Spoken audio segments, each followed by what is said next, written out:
There is a place deep in the ocean where pressure is 1,000 times stronger than that we're used to at the surface. This force is enough to turn an unprotected human into dust instantly. Well, maybe more like mud. Anyway, that's why explorers need some serious preparation and equipment to survive in such extreme conditions down in the Mariana Trench. It is as wide as 20 national malls in Washington, D.C., and about 1/5 as long as the diameter of Earth. People who went all the way down describe it as a chilly, quiet, and very peaceful place. They saw a bright blanket of red and yellow rocky outcrops, and there was a whole variety of unique, small, translucent animals. The popular myth is that more people have gone to the moon than to this deepest place on Earth is not true, though. In total, 24 humans flew to the moon, and at least 27 brave souls dove down to the Mariana Trench. Most of them were explorers and not proper scientists. They just go there for the thrills and also to collect video evidence of different wildlife, geological formations, and human-made objects. Humans started traveling around space and into the ocean depths at around the same time. The first moon landing was in 1969. And the first person to go down the Challenger Deep, the deepest part of the Mariana Trench, did so in 1960. This unusual location got its name after the British ship HMS Challenger, which first located this massive drop in the ocean floor at the end of the 19th century. It would take 8 more decades before the first human went down to it. Explorers didn't manage to do it in a conventional submarine. They used a type of submersible called a bathyscaphe.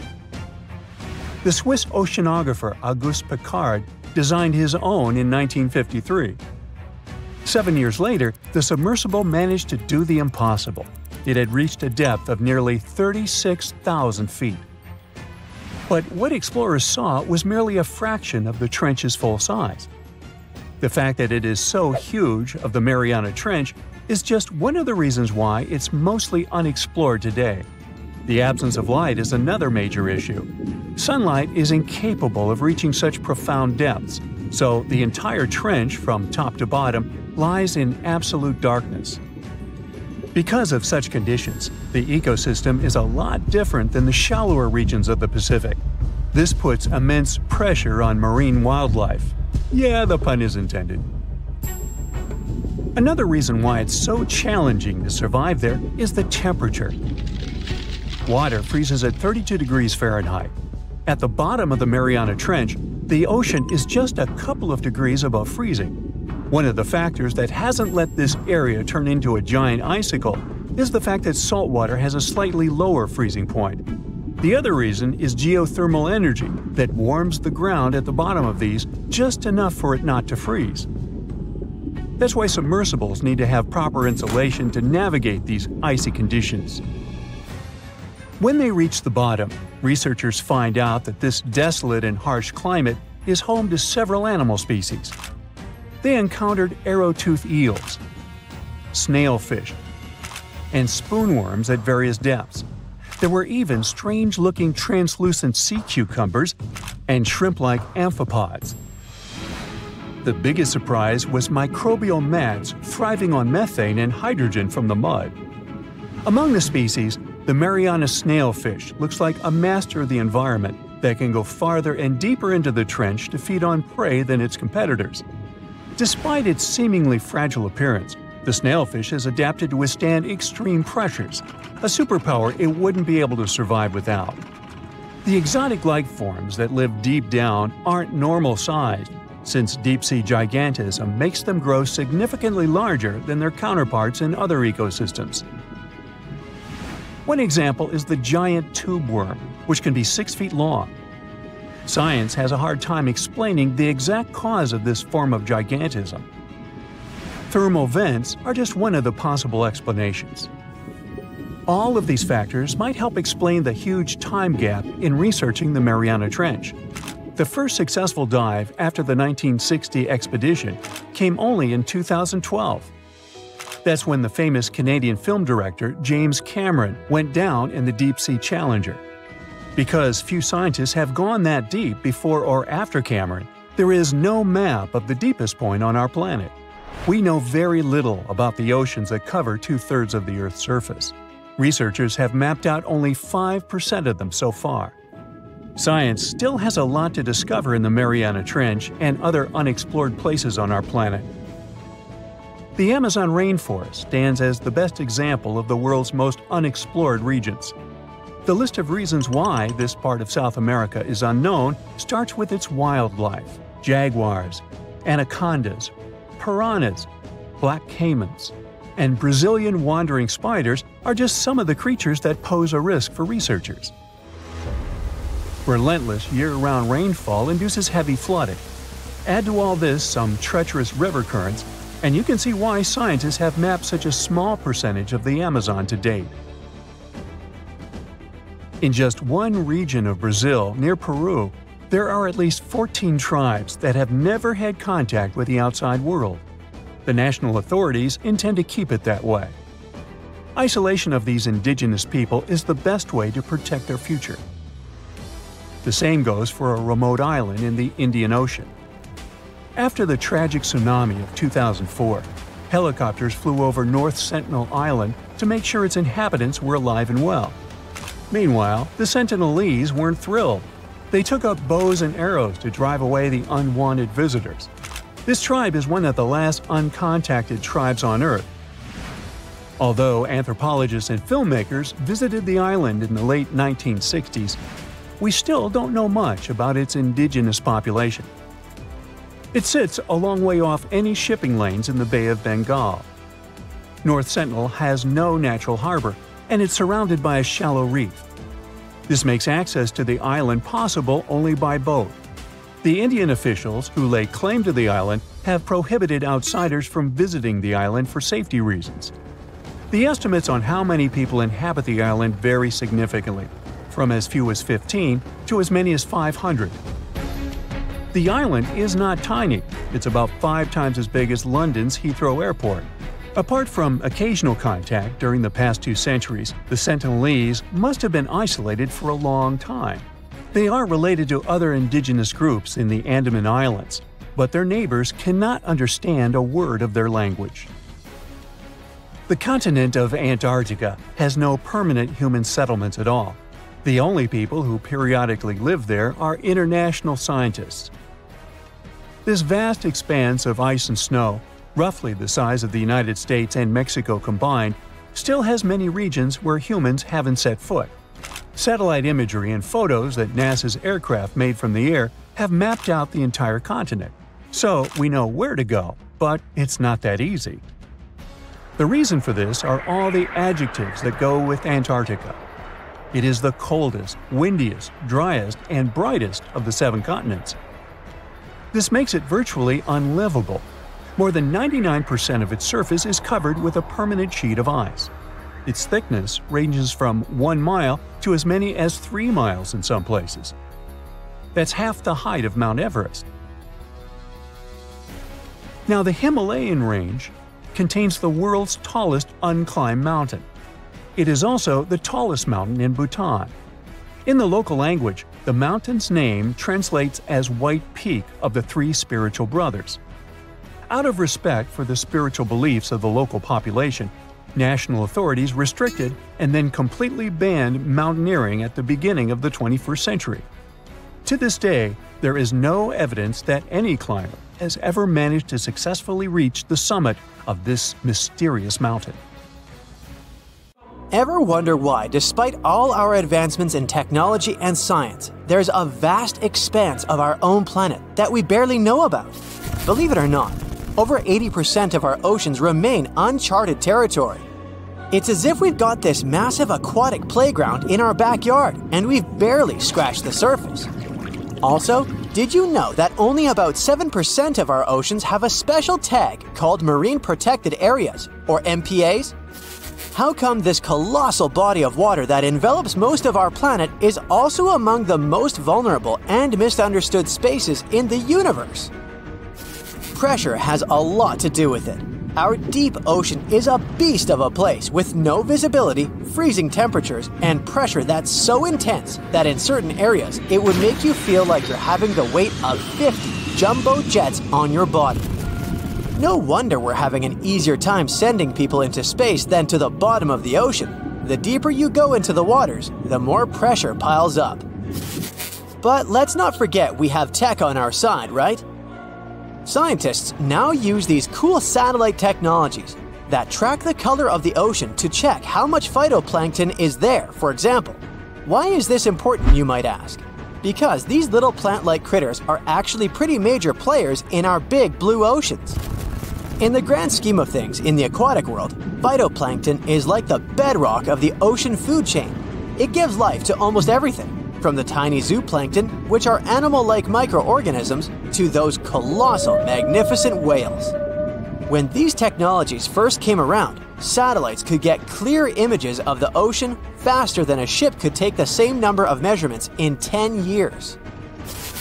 But it's not all about looking at the ocean from space. Sometimes you gotta dive in there and see it for yourself. Thankfully, we've come a long way in ocean exploration tech too. We've got things like floats and drifters that ride the ocean currents while collecting data, and a whole fleet of underwater vehicles, some of which are manned, some remote-controlled, and some even autonomous. Remember James Cameron, the guy who made the movie Titanic? He's super into exploring the ocean, and in 2012, he set a record by going down to the Mariana Trench in a vertical torpedo sub. He thinks there's nothing like being in the ocean and experiencing it firsthand. Other companies use a mix of technologies for their ocean explorations. It led them to discover amazing stuff like a deep-sea coral reef near Morocco, the only one still growing in the Mediterranean Sea. They've also discovered new species and documented ones previously thought to live only in the Atlantic. These efforts have convinced local authorities to declare some places as marine parks. As with most scientific areas, the road isn't without its bumps. These expeditions can cost quite a lot, and the lack of detailed maps and data only adds to the challenge. We can't always rely on bathymetric information, meaning the study of the ocean floor, because it's often not available. And that's the tricky part. We need to explore more to know more, but getting the funds for these kinds of projects can be tough when there are so many unknown variables. One particular company's explorations have helped protect nearly 4 million square miles of ocean so far. The data they collect during their expeditions is invaluable. It's used to identify new species, locate vulnerable habitats, and even show where threatened species are being overlooked. Their work helps dismiss excuses from local authorities who claim they lack the necessary information to establish more MPAs. The same company supports a goal known as 30 by 30, aiming to protect 30% of our oceans by 2030. It's a big target, and there's a long road ahead, but ongoing ocean exploration can provide the proof needed to keep more of our oceans safe. We also need to set aside areas for protection and research, even when we don't have all the facts just yet. On that note, some cool scientists have recently stumbled upon a gigantic and mysterious world beneath the Pacific Northwest coast's ocean floor. The best part is, this massive realm of life is pretty much cut off from the rest of the world above, making it like a secret underground club that only the best microbiologists have access to. Picture an active city. Except the city is microscopic cracks in the basalt rocks of our oceanic crust, and its residents are microbes.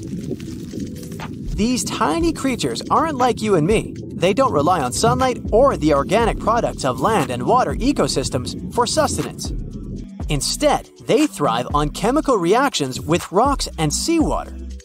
Scientists call this type of life chemosynthetic, which sounds complicated, but it basically means life sustained by chemical reactions. While this sort of life has been found deep in mines and around seafloor hydrothermal vents, the scale at which these creatures are found under the oceanic crust is unprecedented. It might even be the most extensive ecosystem on Earth. A geomicrobiologist from Denmark was part of the team that made this discovery. He claimed that over 50% of our planet's surface is oceanic crust, which is an average of 4 miles thick. Imagine the size of this chemosynthetic party happening down there. This discovery didn't happen overnight. Since the 90s, scientists have found weird tiny holes in the basalt rocks that make up much of Earth's outer crust. They seem like they might have been made by bacteria. But hey, there was supposed to be no life there. I mean, imagine trying to survive in a place that's hot, deep, dark, dense, and mostly devoid of the organic compounds we need for life. Yet, here they are. In the following years, more pieces of the puzzle fell into place. Scientists found that the oceanic crusts had different conditions at the centers and edges. At the centers, rocks are jam-packed with energy-rich compounds that support these tiny life forms. But by the time they reach the edges, these chemicals are all gone. Fast forward to now, and it's time to put the puzzle together. A microbial ecologist from the University of North Carolina worked on this research and says we now have solid evidence of microbial life in the cracks and crevices of deep ocean basalt. The next question scientists asked was, how far does this life extend? Researchers collected samples of crust from a plate roughly 120 miles off of Washington's coast, drilling deep beneath the ocean's surface. What they found down there was remarkable. The life down there runs on a unique fuel, hydrogen. Yep, in the absence of sunlight, hydrogen provides the energy for all their biological processes.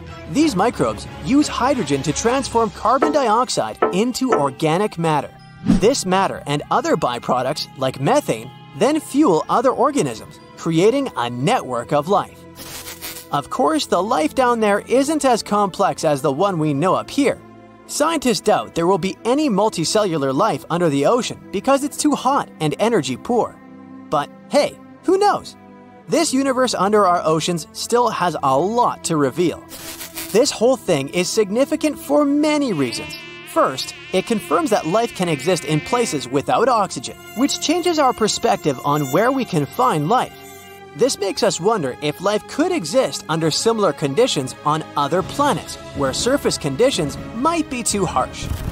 The implications on Earth are also profound. If a large portion of life exists in the oceanic crust, then our understanding of life on our own planet could be completely changed. This exciting discovery stretches our understanding of life and prompts us to keep exploring the mysterious depths of our oceans, pushing the limits of our understanding. NASA is also in on the whole deep sea exploration project. Why? Shouldn't they be preoccupied with outer space? Because they're hoping to find hints about what the oceans on other planets might look like.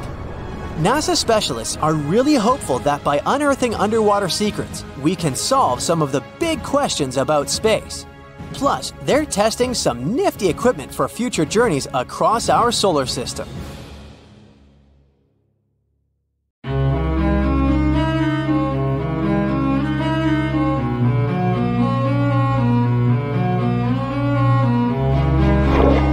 Question for you. Do you think Atlantis could be real? It remains as one of history's greatest mysteries. The legend began with Plato, all the way back in ancient Greece. The tale of a civilization that formed and prospered before our own. Atlantis was supposedly a highly technological society, much like the Mayans. But, as the legend says, due to the people's greed, they were punished by a flood that destroyed and submerged their cities. Different theories try to guess Atlantis' location. Some say it was in the Mediterranean Sea. Some say it's beneath the Bermuda Triangle. But, as science has shown us, Atlantis may be only an allegory for humankind. Today, you'll discover several amazing underwater cities that you have never heard of. They existed indeed and are not just a myth. We're taking you on an excursion to the underwater city of Baia, which is on the coast of Italy. Known as the Las Vegas of the Roman Empire, Baia was a resort city. The Roman elite traveled there for recreation. Imagine an open-air spa. That was Baia. You can visit the submerged town by scuba diving and get close to that perfectly preserved, magnificent Roman sculpture, a true underwater wonder. You can spot the crumbled temples and buildings through glass-bottom boats. This is a moss-covered museum in Claudio's Nymphaeum. To your left, you can see a collection of classical Greek statues. Swimming down the Via Herculeana, you'll arrive at Villa Aprotio. Villas are Italian-style houses, and here you can admire their original marble floors. Notice the black and white patterns and the astounding shapes they make. Next, you'll arrive at Portus Julius. Can you see the collapsing wall structures at the bottom of the seafloor? You'll see well-preserved columns and limestone floors. Behold the ruins of the thermal baths of Lacus. The remaining multicolored mosaics are something great to see. You'll see their orange, blue, and green tiles if you get close enough. At Pisoni's Villa Pila, you'll see 25 preserved Roman pillars. Notice the arches, the frescoes nearby, and the magnitude of this well-kept treasure. The city was located over natural volcanic vents, so there were hot springs to be used at will. People went there looking to have an excellent time. And when I say people, I mean some of the great Roman emperors we learn about in school: Nero, Cicero, Caesar. But around the 8th century, the city was sacked and the luxurious town was abandoned. Slowly, the water level rose and the city started to drown.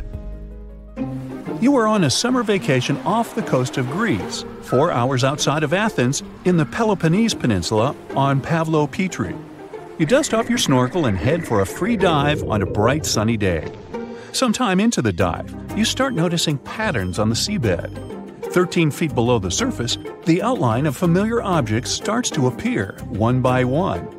As you continue swimming, what looks like the outline of an entire city emerges before your eyes. You wonder, how could water have taken the whole city? Rocks are perfectly aligned into what appears to be the foundation of a building.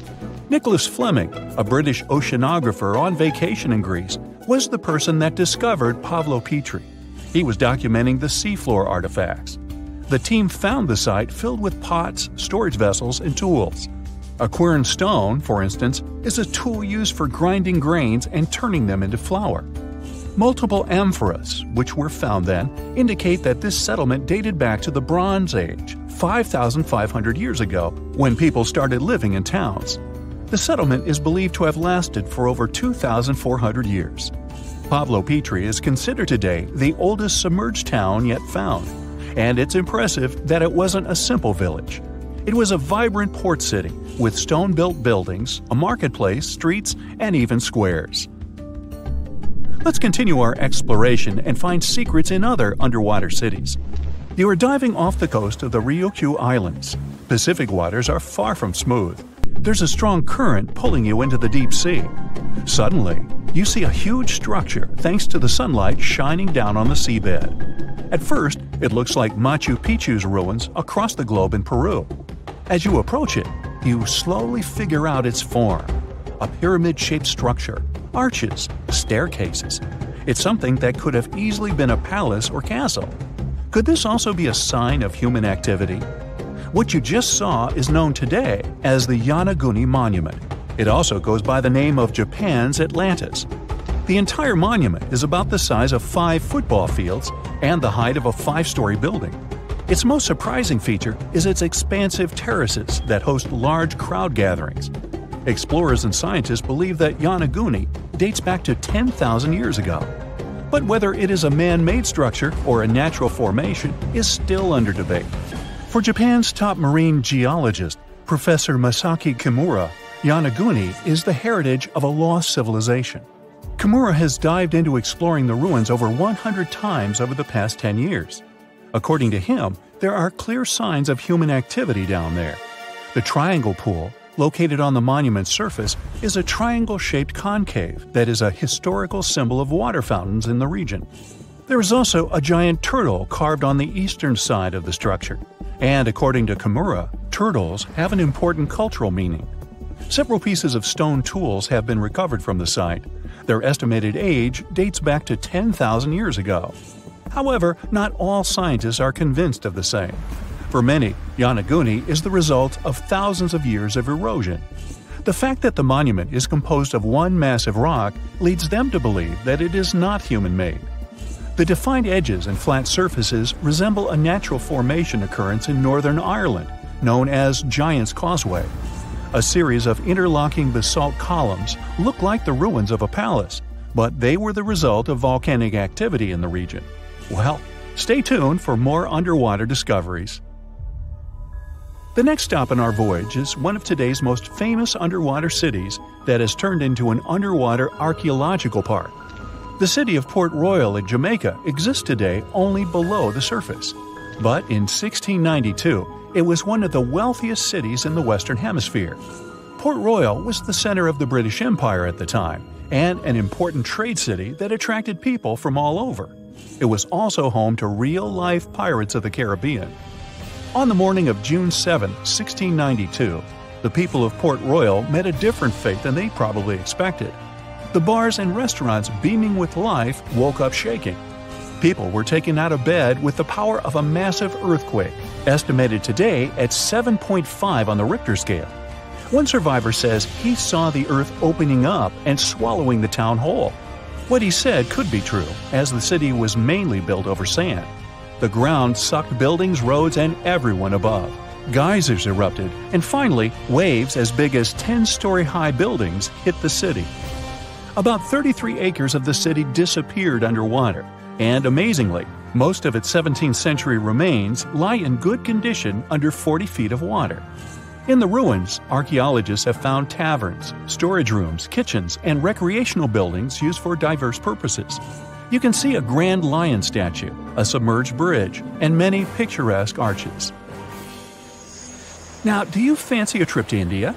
Just outside its coast lies another sunken marvel. A site known as the Lost City of Cambay is located on the Gulf of a similar name. It remained hidden until 2001, when the National Institute of Ocean Technology did a routine water assessment. With sonar technology, which sends a wave of sound to the bottom of the sea, they found something far beneath the surface. Images showed well-defined geometric shapes spread along a 5-mile stretch. The remains found dated to more than 9,500 years ago, meaning that this civilization was lost at around the end of the Ice Age. Debris recovered from the site included construction material, pottery, beads, sculptures, and even bones. Scientists argue whether these artifacts are indeed from the site, but if they truly are, then the Lost City of Cambay would be the oldest civilization in the world. Many terrifying animals live deep beyond the waves, like this vampire squid living 3,000 feet below the surface in almost complete darkness. This animal has a cloak, like a vampire's. That's why it's called the vampire squid. Deep down at the bottom, it can't use ink to defend itself. So this animal has developed an unusual tactic. It glows slightly to scare away predators. If this tactic fails, the vampire squid can turn its body inside out, revealing tiny spikes. When you translate its scientific name, Vampiroteuthis infernalis, it literally means vampire squid from the nether. Despite its terrifying looks, it's a harmless ocean animal. This previous creature was not from space, but this object definitely is. Before Elon Musk found a way to reuse rockets, NASA would simply drop old ones after launching astronauts into space, most of the time in the ocean or deserts. In 2012, Jeff Bezos launched a mission to find the Apollo 11 rocket. They found it by using sonar, but it was in terrible condition. It was sitting on the bottom of the ocean, not far from the predicted site. They were able to rescue the engine and reconstruct 2 of them. The most famous lost city is Atlantis, but sadly, we still haven't discovered it. However, Heraklion was also just a myth until one British pilot saw something that looked like a city while flying over the Mediterranean Sea. He reported it, and 60 years later, a group of divers went there. They were shocked when they found an entire city underwater. It was loaded with artifacts that could tell us a lot about the history of the place. Now it's one of the best underwater archaeological sites in the world. It's believed that the rising sea caused the whole city to go underwater. The Titanic sank in 1912. The wreck was claimed to be officially discovered 74 years later. In reality, though, a fisherman found the Titanic 8 years earlier while fishing in the Atlantic Ocean. He was pulling out his net when he spotted a head stuck in it. Luckily, it was just a doll's head. Years later, after the fisher had passed away, his son sold the doll to a doll collector. She did a lot of digging and research on every person who had a porcelain toy on the Titanic. She found the owner of the doll. Ava Hart was on the Titanic and had a doll with her. Ava survived the catastrophe by a miracle, but her toy didn't. Hart even wrote about the doll in her journal, and every detail matched the toy found by the fisherman. The tripod fish lives deep in the abyssal zone, around 20,000 feet below the surface. It's adapted to such immense depths and uses its tripod fins to stay still on the bottom. This creature doesn't have big eyes, but even if it did, these eyes would be useless in the darkness. Instead, the tripod fish uses its fins like antennas to detect any movement in the water. This creature doesn't have much luck when it comes to its love life, so it had to develop unique tactics to reproduce. One fish can be both male and female. The next bizarre creature is the lizardfish. It has tons of razor-sharp teeth, a huge mouth, and really big eyes, which it uses for hunting. All this makes the animal look freaky. The lizardfish lives at depths of around 11,000 feet in the midnight zone, where there is zero light. This freak of nature basically eats everything it can fit inside its mouth, from small fish to other lizardfish. On the other hand, when they see other reptile fish, they probably fall in love instead, because finding mates at those depths is not an easy task. Like the tripod fish, the lizardfish can be both male and female at the same time. When you think of a river, you usually picture it on land. Still, nature is quite unpredictable, and it created a river flowing under the ocean in California. It's running at a depth of around 2 miles. This river has everything that an ordinary river has: sunken logs, trees, and rocks. And despite its uniqueness, it's not the only one in the world. There are also others in the Amazon and Greenland. A terrifying creature was discovered near Angola's coast by a remote operating vehicle. It looks like it doesn't have a head or a body. It was sitting at a depth of around 4,350 feet below the surface. After doing research, scientists concluded it wasn't anything from a sci-fi movie. It was just a cluster of siphonophores stuck together. In 2015, some random guy was diving in Caesarea, and something shiny caught his eye.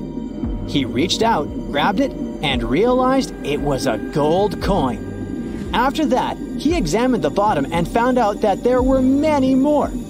He reported the incident to the local authorities, and they concluded that he had found Arabic treasure. The coins were made of solid 24-karat gold and were a few thousand years old, but due to the perfect salinity and temperature, they looked brand new. The coins belonged to a ship carrying cargo. It was caught up in a storm and unfortunately sank. One of the weirdest things ever discovered was found in the Baltic Sea. It's an anomaly that looks as if it was created by a different civilization. It was discovered by Swedish researchers, and they basically had no idea what it was. They had to ask tons of other scientists for their opinions. When you look at this formation from above, it's 200 feet long and looks exactly like a fallen spaceship. It's hard to believe that it's a natural formation. But, spoiler alert, it's totally made by nature because the Baltic Sea has gone through many erosions throughout history. Most likely, the bizarre formation is the result of these processes. A group of divers in Madagascar were shocked when they found this 7-foot monstrosity of a knife on the seafloor. The speculation started immediately, and many said that the knife was from some giants that had fought megalodons and lived on Earth thousands and thousands of years ago. That could make a nice story, but the knife is most likely a movie prop that was lost at sea. One of the ocean's most bizarre animals is the frilled shark. It's believed that this fish is the reason for all those sea serpent stories that sea explorers of the past wrote about. These animals live pretty deep in the ocean, but sometimes they can be seen in shallow waters. It's super rare, but possible. The frilled shark has a big mouth sporting around 300 teeth. It also has a long body that looks like a lizard's, and it is truly a unique species of shark. Its prey can be half of its size because this shark's stomach is like that of a snake, and it can swallow huge fish or crustaceans. Spotting a few worms in your garden is no big deal, but after seeing a 26-foot long one in the ocean, you will make your wetsuit a little wetter. This worm is super rare, and it's completely harmless to humans. It's actually not a giant worm.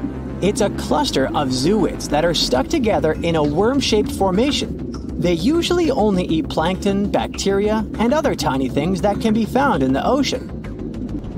Probably the scariest thing in the ocean that is 100% real is the Magna pinna, which can be found at crazy depths of 20,000 feet below the surface. This monster looks like an underwater Slender Man, but it's just a squid with really long tentacles that can reach a terrifying size of 8 feet. This guy has only been seen a few times, and basically, we don't know much about this creature so far. It's one of the most intriguing locations in the world. Covered in darkness and miles underwater, this extreme environment is home to some unusual creatures and phenomena. It's called the Mariana Trench, and it's the deepest oceanic trench on Earth. No wonder it's been so difficult to explore. Because of the risky conditions, people aren't able to explore this location without proper equipment. But what would happen if we threw a steel ball down there? Let's start with some basics. How did they first discover this enormously deep hole in the ocean? HMS Challenger identified it back in 1875. The ship had some pretty fancy sounding equipment for its time, but it wasn't nearly good enough to be able to fully explore the trench. Some decades later, in 1951, another ship, the HMS Challenger II, came back to the location better equipped. The vessel featured an echo sounder and was able to take accurate measurements of what seemed to be the deepest point on the surface of our planet. If you were to look at it in 2D, you'd see the trench measures 1,500 miles in length and 43 miles in width on average.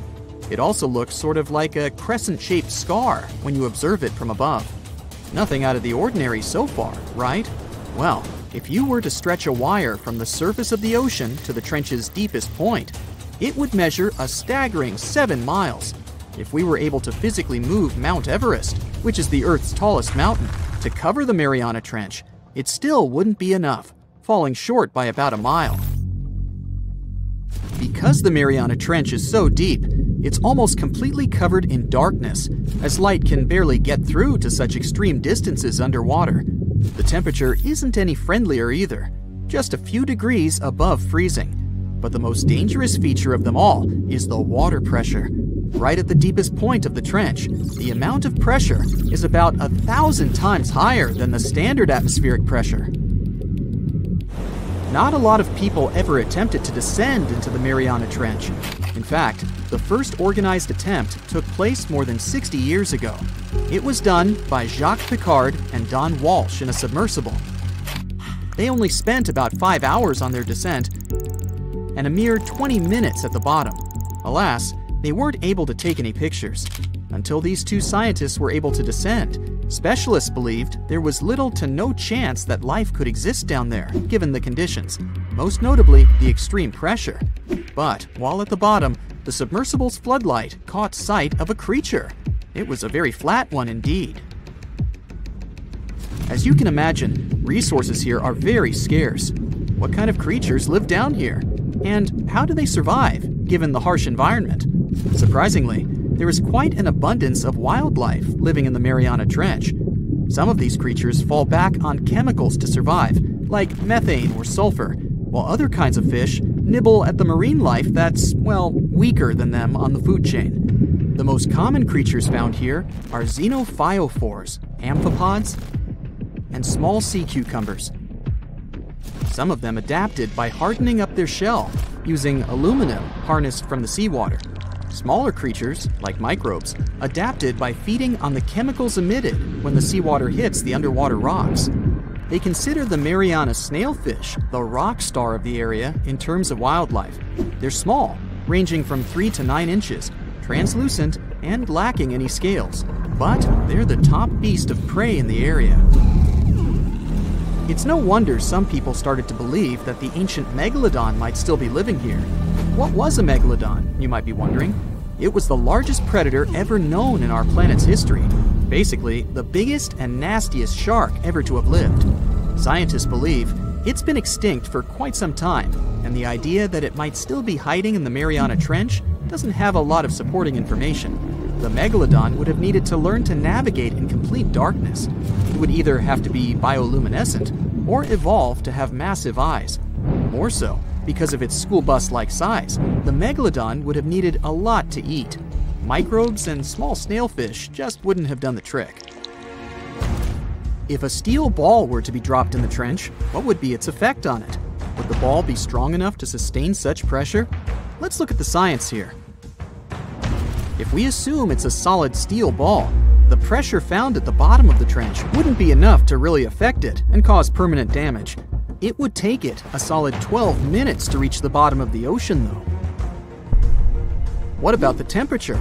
Well, it turns out that the difference in temperature on the surface and at the bottom of the trench is quite impressive, a difference of about 86 degrees Fahrenheit. So, it would cause the ball to shrink a bit, but yet again, once the ball returns to the surface, it would simply come back to normal. Should the ball get stuck there, there's another interesting question to answer. Would corrosion affect it? Corrosion of steel is highly dependent on the amount of oxygen in the water. The amount of oxygen dissolved in water remains constant at depths greater than 3 miles. I'll spare you the math, but it would take more than 10,000 years for the steel ball to completely rust under the sea. I can't help but wonder, though, what would it take us humans to be able to survive at such extreme depths? Let's look at what was used in the past to explore this mysterious location. A little thing called syntactic foam. Why? Because it's the only material that can both float and resist the amount of pressure found here. Without this sort of protection, our lungs would rapidly collapse here. More so, the pressure from the water would push liquid into our mouths, replacing the much-needed oxygen with water. Then, there would be the much-needed ability to be able to come back to the surface, should anything not go as planned. One of the vessels that went for a deep dive here had 1,000-pound steel weights attached to it, so it would ensure its sinkage. These weights were connected to the ship by a special type of wire that had an increased corroding time of 11 to 13 hours in seawater, just in case something went wrong down there, and they'd have to bounce back faster. Given the harsh conditions here, the problem of oxygen supply is really important too. Any vessel looking to descend into the Mariana Trench again would need to consider some sort of device that can recycle the air in order to reduce the amount of oxygen that needs to be transported down there. And the last, but definitely not the least of all problems, would be electricity. There surely isn't a power socket down there for you to charge your phone. So, there needs to be enough battery life to support all the necessary equipment, communication, oxygen supply, lighting devices, and so on. None of these problems seem to be quite the challenge anymore, since, as of recently, you can buy a tour of the Mariana Trench. 3 lucky individuals were part of such a project back in 2020. They were submerged in a 3.5-inch thick titanium sphere. This ensured that they didn't feel any pressure changes and physiological stresses whatsoever. Each of the guests took part in an individual trip that had an estimated length of about 14 hours. The descent itself took over 4 hours. Once they reached the bottom, they got the chance to witness some of the most extraordinary creatures on the planet. Then it was time to start the 4-hour ascent back to the surface. Can you swim? Good. Because you're going on a journey to the deepest point of the Pacific Ocean. Now, put on your flippers. The very bottom of the Mariana Trench is awaiting. Now, get in the water. Really, come on. All right. 1 foot underwater. That's the depth you can swim with no special gear like a mask. Hey look, must be some tourists. Or whales. 10 feet underwater. That's a little deeper than the public pools and beaches around the United States. You can see colorful fish and even phytoplankton that feed on the sun's rays. 26 feet down. This is the depth at which the foundations of the floating city of Venice in Italy stand. Builders laid columns at that depth on which they later built houses and streets. 30 feet underwater. You start to feel a lot of pressure. When you're on the surface, you're under atmospheric pressure, 15 pounds per square inch. But here, at 30 feet, that pressure is doubled. All the air pockets in your body, like your lungs or ears, begin to compress from this pressure, giving you discomfort. But no worries, your organs are soft and elastic, so you can keep diving. 40 feet underwater. Oops, you're running out of air. An average person can hold their breath for 30 to 90 seconds. The current record is an incredible 24 minutes and 37 seconds. Gasp. Okay, you'll need some diving equipment to continue your descent. There you go. Thank you very much. Tourists dive to this depth to look at reefs and corals. You don't need special skills for that, but you can't dive any deeper without training or a license. 45 feet down. Be careful. There's sharks swimming here looking for food, like you. Sometimes tourists descend to this depth in a safe cage to see the sharks up close. You're better off staying away from these predators and not attracting their attention. So make sure you're not wearing any bright and shiny jewelry. Sharks love that kind of thing. 62 feet underwater. You could see the Aquarius Reef Base Lab in Florida at this depth, if you were in Florida. It's really an entire building with rooms for exploring the seafloor, accessible through a hatch. 105 feet down. You see a strange bell hanging from a chain. People used to use these things for deep diving about 400 years ago. They'd lower a bell on chains with divers inside from a ship. There was enough air inside the bell for them to breathe. That way, they could explore sunken ships with treasures. 140 feet. At this depth, you could find an entire sunken city in Qiandao Lake, China. You can still see streets, houses, and temples there. 330 feet. Whoa! You almost hit a huge blue whale. How could you miss it?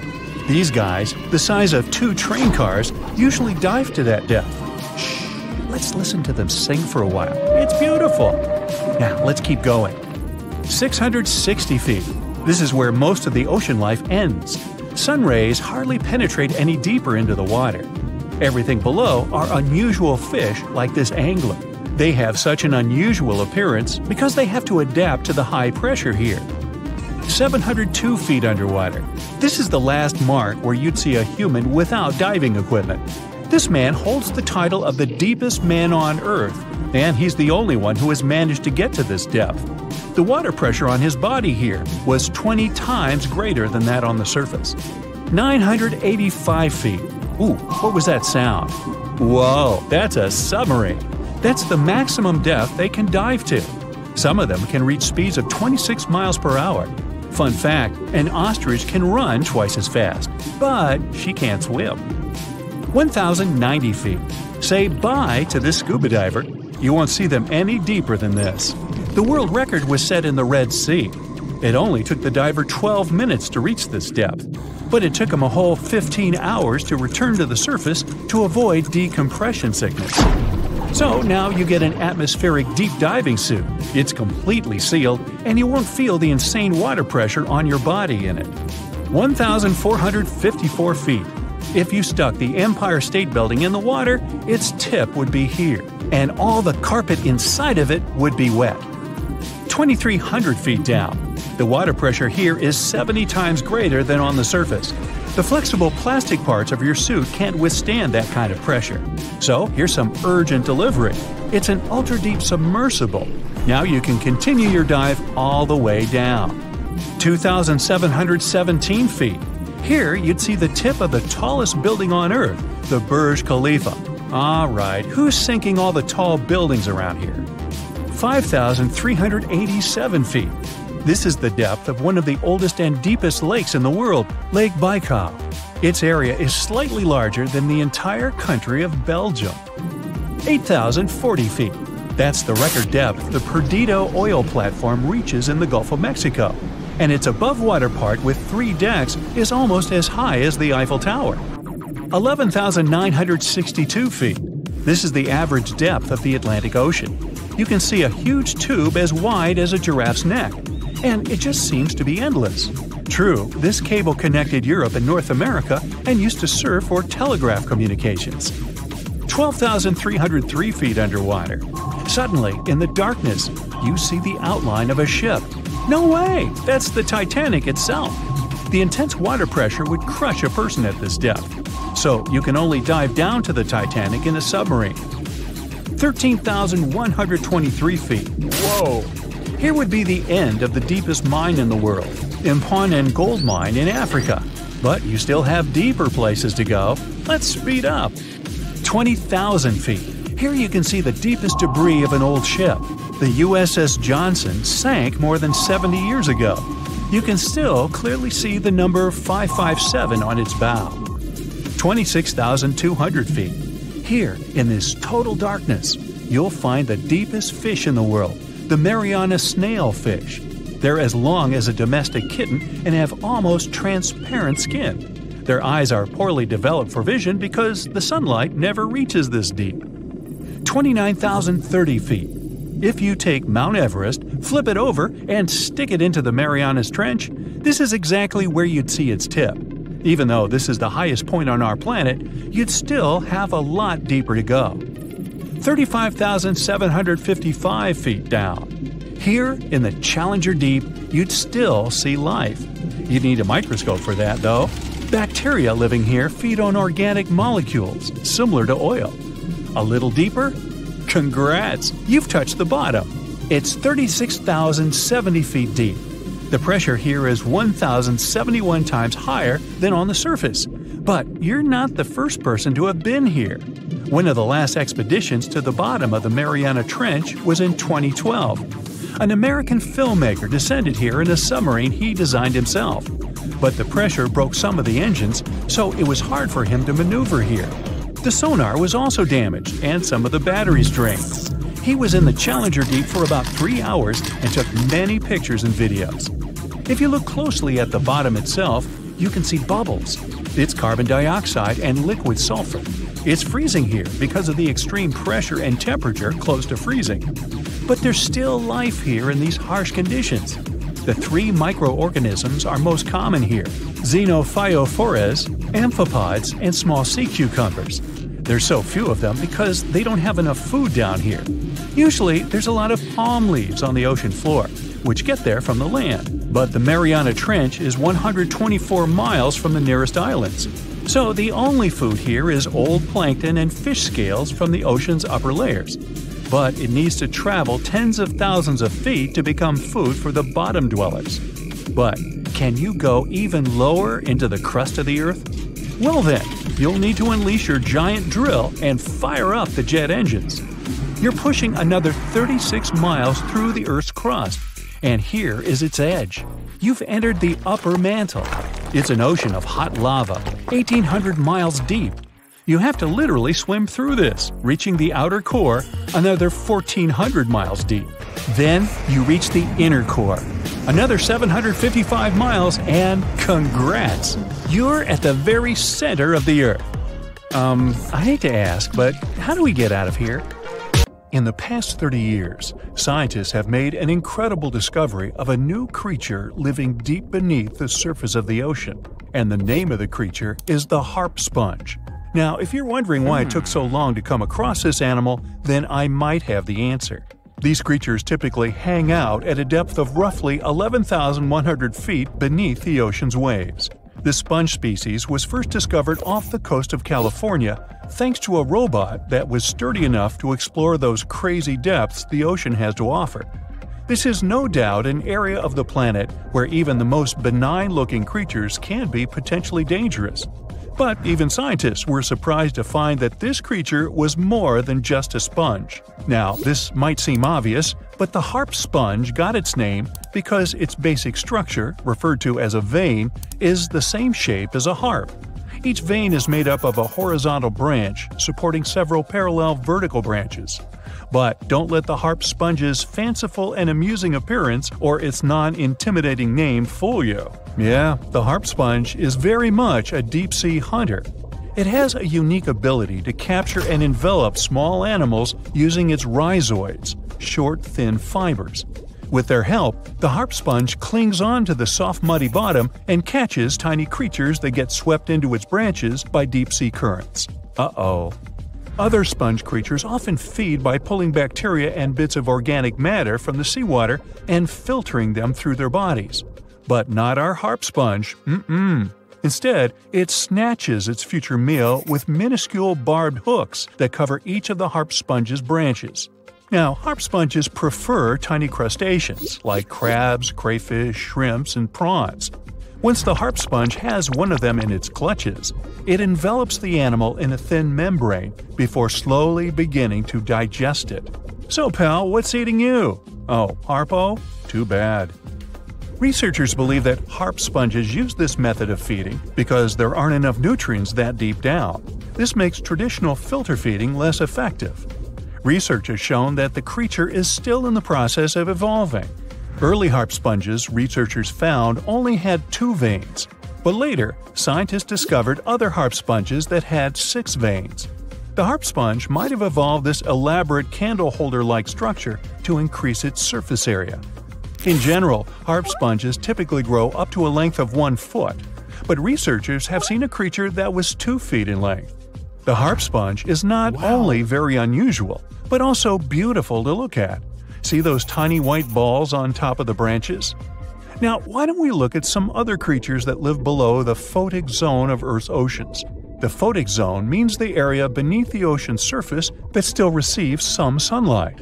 Thanks to this, there are loads of different creatures and organisms living there. Any animal living beyond this layer qualifies as a deep-sea creature. The Tomopterus worm is a segmented worm you can find in the twilight zone of the ocean.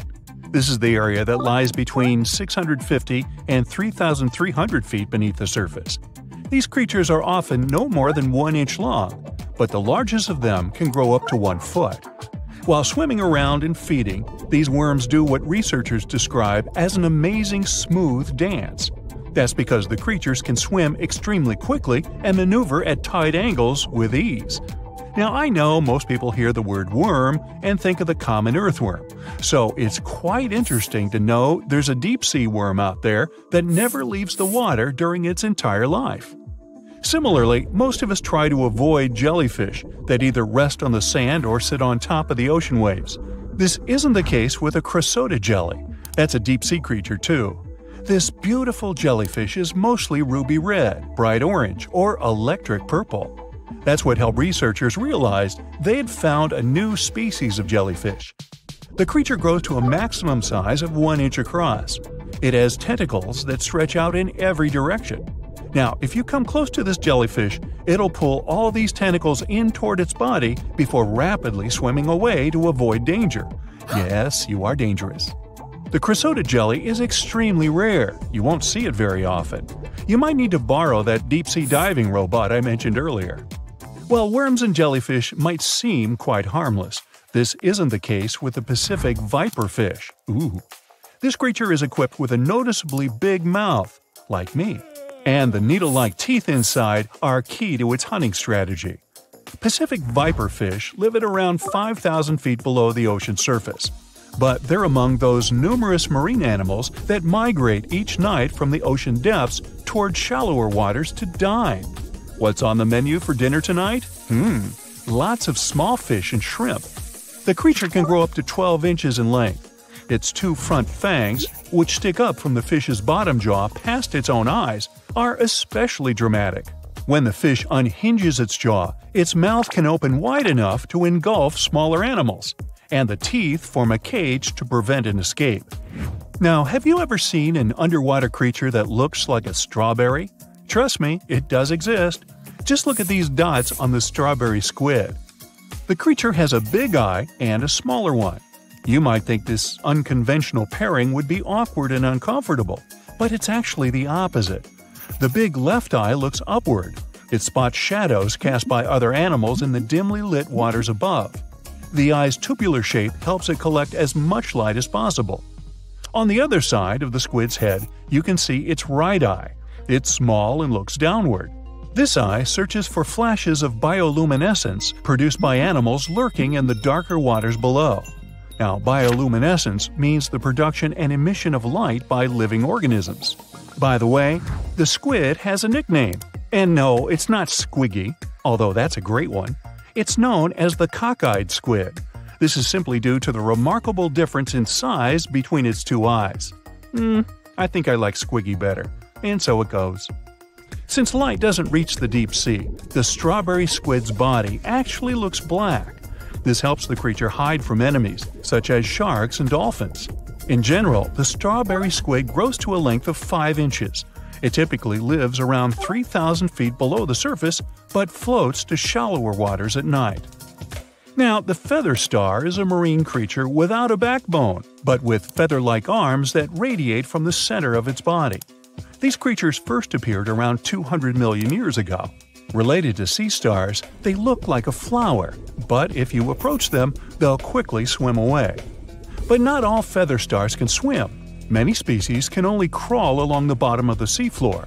Like some of the other deep-sea creatures we've looked at, the feather star can adapt to its surroundings.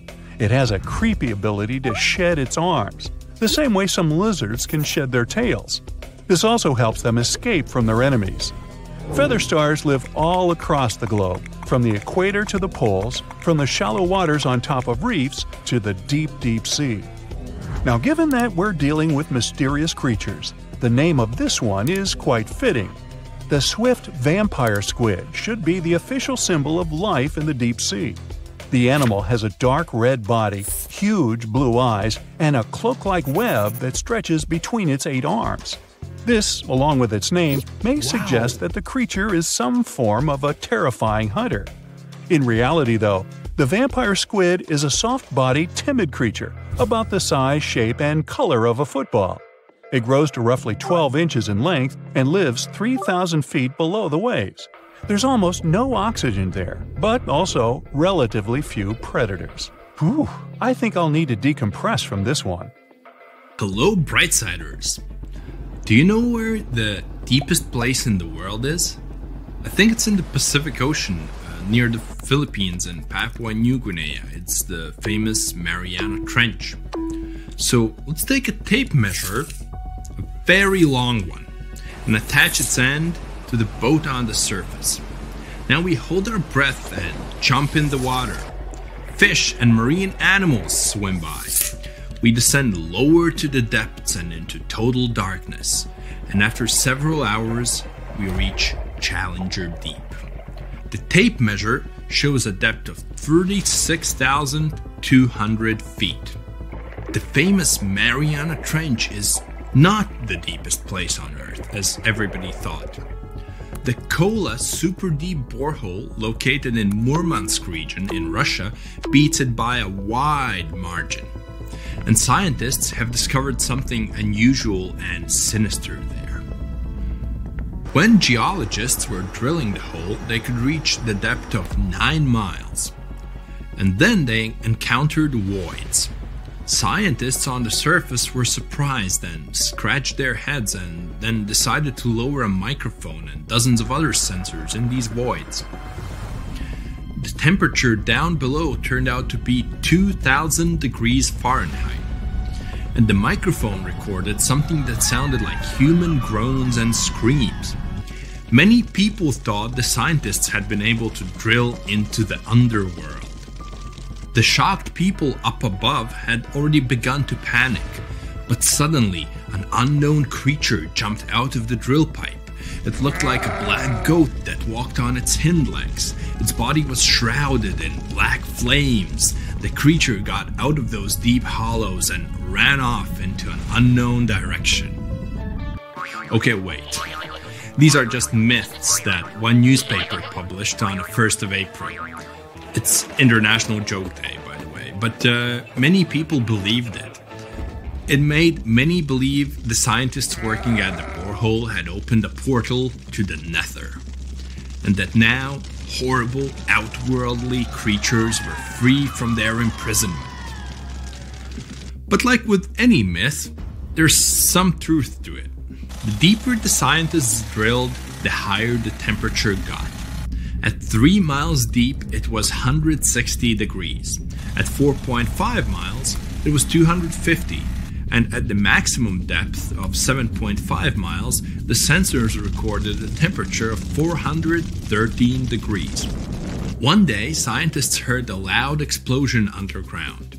They stopped working and everyone tried to find out what caused such a loud pop. But there was seemingly nothing there. After a while, they continued drilling deeper, and at the same depth, no accidents happened.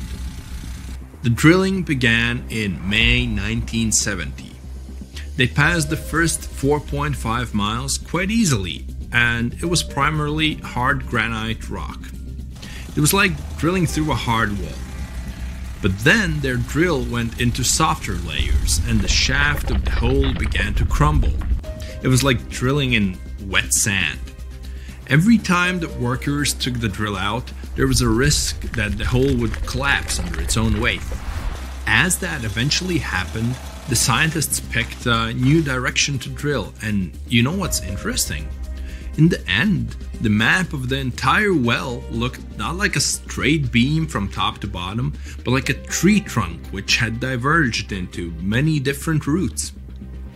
9 years later, scientists reached the depth of 31,400 feet and broke the world record for the deepest borehole. By 1983, they made it another 8,000 feet deeper. After a brief pause in the work, there was an accident. A part of the drill broke away from the main body and remained in the borehole. For several months, scientists tried to extract the drill, but nothing worked, and they had to return to the depth of 4.5 miles and start all over again. The drill was divided into sections, and one such unit could only last about 4 hours before it had to be replaced. In terms of depth, that was only about 32 feet of drilling.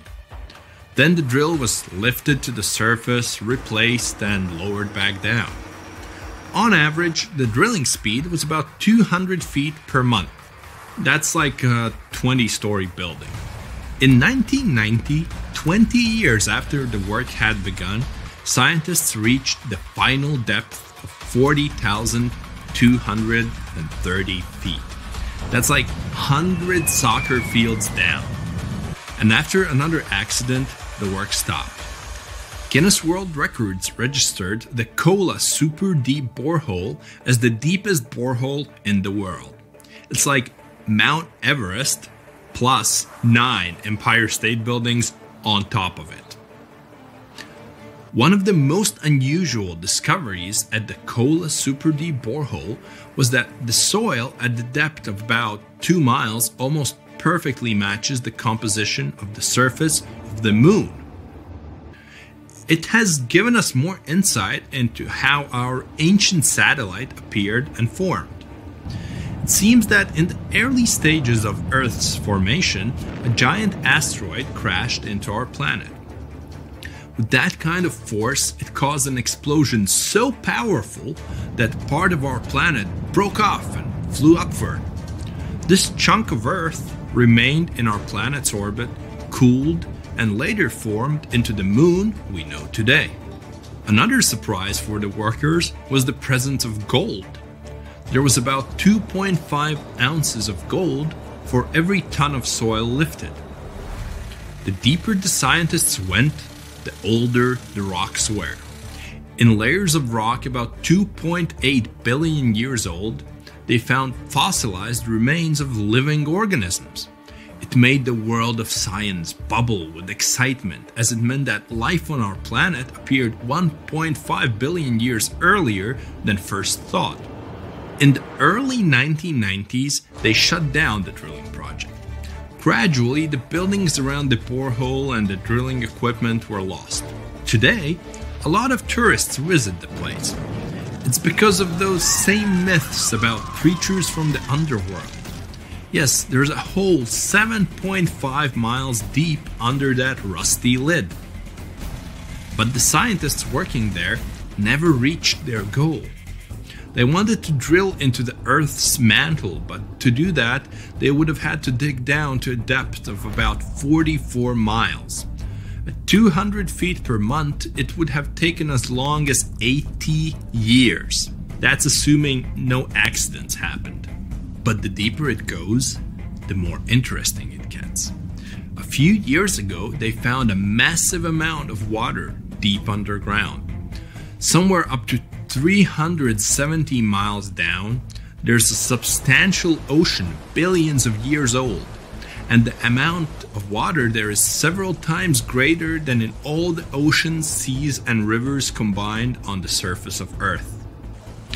The water there is at a scorching 2,800 degrees Fahrenheit, but because it's under a tremendous pressure, it doesn't evaporate. It's encased in a crystalline structure of minerals. This ocean was formed in the early stages of our planet's development, when there was only hot lava and debris of space bodies around. But the most exciting thing you can find by drilling is living organisms. They've been there in isolation for billions of years, and they can give us clues as to how life came into being in the first place. Scientists in Antarctica have created a similar borehole. An entire lake half the size of Lake Ontario was discovered under the thick ice. The amount of water in this lake is only 3.5 times less than in the Lake Baikal, the largest lake on Earth by volume. The ice that hides this lake is at least 20,000 years old, and the water beneath it has been isolated from the outside world for about 15 million years. While drilling, scientists lifted a chunk of ice from deep down below and found an unknown bacterium on it.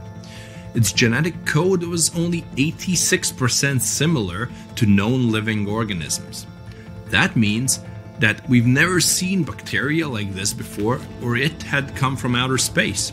But that's just a theory. We know that these bacteria can live in unusual conditions and at water temperatures below freezing. The composition of underground lake water is also different from what we're used to.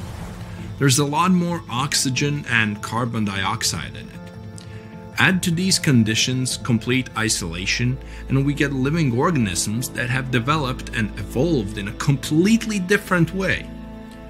Do you understand what it means? The study of deep organisms may give us a clue as to whether life could exist beneath the ice on other planets or their moons. For example, Saturn's moon, Enceladus, has ice 24 miles thick. There may be an ocean underneath, which is heated by thermal springs. That's all for today. And guys, remember, let's become smarter every day together with Brightside. X-rays are a type of invisible radiation that can pass through our bodies and objects. They're very important in the field of medicine because they allow doctors to see inside our bodies without having to perform surgery. Now, let's dive into how X-rays work. They're a kind of electromagnetic radiation, just like light or radio waves. However, they have much higher energy than light, which makes them able to go through objects that light cannot. Imagine you have a powerful flashlight. If you try to shine it through a wall, the light won't go through because the wall is too thick. But these rays have enough energy to go through walls and even our bodies. The discovery of X-rays happened by accident in the late 19th century. A scientist was experimenting with cathode rays, which are a type of radiation. He was working in his lab and noticed that a nearby fluorescent screen started to glow, even though it was not directly exposed to the cathode rays. He realized that something invisible was causing the fluorescence, and he named it X-ray, because X is the mathematical symbol for something unknown. He continued experimenting with such rays and discovered that they could pass through many objects, like flesh and bones. but not through denser materials like metal. He also found that X-rays could create images on photographic plates, just like a camera takes pictures. The way this works is quite fascinating. Imagine you're standing in front of a bright light and you hold your hand in front of your face. Your hand blocks the light and you can't see through it. But if you place a sheet of tissue paper in front of your hand, some light will pass through, and you'll be able to see the outline of your hand. X-rays work in a similar way. When a doctor wants to take an X-ray of a part of your body, they will ask you to stand or lie down next to a machine. This device has a special plate that can capture the image. Let's say the doctor wants to further examine your arm. They will place the X-ray plate on one side of your arm and the machine on the other side. Then, the machine will produce a controlled burst of X-rays that pass through your arm. Remember how we talked about the tissue paper allowing some light to pass through? Well, in this case, some of those X-rays will go through your arm, while others will be absorbed or blocked by the denser parts of your body, like bones. The plate captures the X-rays that pass through your arm, and it creates an image. This image shows the bones and other structures inside your body, allowing the doctor to see if there are any problems or injuries. Now, you might be wondering why X-rays can pass through some things but not others. It has to do with the density and composition of the objects. Denser materials like bones absorb more X-rays, so they appear white in the image. So when you look at the result, you'll see your bones as white shapes. Other tissues like muscles and organs are less dense and allow some of those rays to pass through, so they appear as gray shadows. What if I told you there's a whole new way you can peek inside objects, but without using X-rays? I'm not talking about magic powers. Take a comfortable seat while I explain what myography is. This fascinating scientific technique allows us to see inside objects and even beneath the Earth's surface using a special type of particle called a muon. These elementary particles are very similar to electrons, but they're much heavier. They are created high up in the Earth's atmosphere when cosmic rays, which are particles coming from space, collide with the air molecules. Now, muons are special because they can pierce through different materials. They can pass through rock, soil, and even buildings. Scientists realized this potential back in the 1950s when they were studying cosmic rays and noticed that some of the particles could pass through thick materials. The first myography experiments took place in the 60s. Specialists discovered that muons can be detected using special devices called muon detectors. These detectors are usually placed underground or in specially designed laboratories to shield them from other particles and background radiation. Now let's dive into how myography actually works. Imagine you have a large object, like a pyramid, a mountain, or even an ancient statue, and you want to see what's inside without damaging it. First, detectors are positioned around the object or in the area you want to examine. These detectors are sensitive to muons and can track their paths. When such a particle passes through a detector, it leaves a trace, like footprints in the sand. By collecting data from multiple detectors, scientists can reconstruct the paths. Here's where things get really cool. The Earth's atmosphere acts like a natural filter for muons. It turns out that the more massive an object is, the more particles it will block. So, if you have a large, dense object like a mountain, fewer muons will pass through it compared to a smaller, less dense object, like an empty box. This difference in the number of particles that reach the detectors can give us clues about what's inside the objects.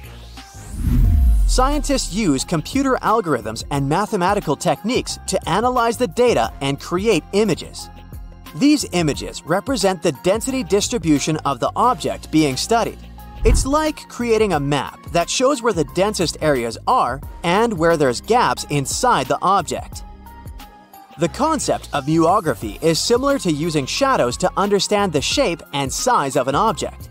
Imagine you're standing in front of a bright light and you place your hand between the light source and a wall. You'll see a shadow of your hand on the wall. Based on the shape and size of the shadow, you can get an idea of what your hand looks like, even though you can't see it directly. This technique has been used to study various objects and structures. For example, scientists have used it to explore the inside of volcanoes and pyramids, and even to investigate the structure of mountains and the Earth's crust. With the help of this amazing technique, scientists have now uncovered new information about the Great Pyramid of Giza. They discovered something that had eluded tomb raiders for centuries. They found a hidden chamber. And guess what they named it? The Big Void. Yeah, I know, not the most creative name. They even used 3 different muon detection techniques just to be super sure that it was indeed a big, mysterious void inside the grandest pyramid of them all. Once news got out about this mind-boggling discovery, Egyptian authorities couldn't resist the temptation to explore further. So they brought in an endoscope camera to confirm the existence of this epic void. So they inserted a camera through one of the openings underneath the entrance, and voila! It revealed a corridor. More so, the corridor had a chevron ceiling. I can't help but imagine the ancient Egyptians using it as a cool dance floor. Another team of scientists decided to take another shot at scanning this newfound void. According to them, the Great Pyramid of Giza is a pioneer in the pyramid game. It used a technique called chevron to cover internal structures and keep them from collapsing. Now, why did the ancient Egyptians build this corridor and the grand void it leads to? One theory suggests that the corridor was built to relieve pressure inside the pyramid. Another theory says that the void could be a result of the pyramid's construction process. It could have been an internal ramp used to move roof blocks into position, and then it was left there or filled loosely with rubble. According to other enthusiastic explorers, there might be another burial chamber waiting to be discovered. They believe that the pyramids were built with a dash of randomness in the construction process. As the builders worked their magic, they realized that some chambers wouldn't be able to handle the weight of a majestic sarcophagus. So they made adjustments on the fly, creating new plans as they went along.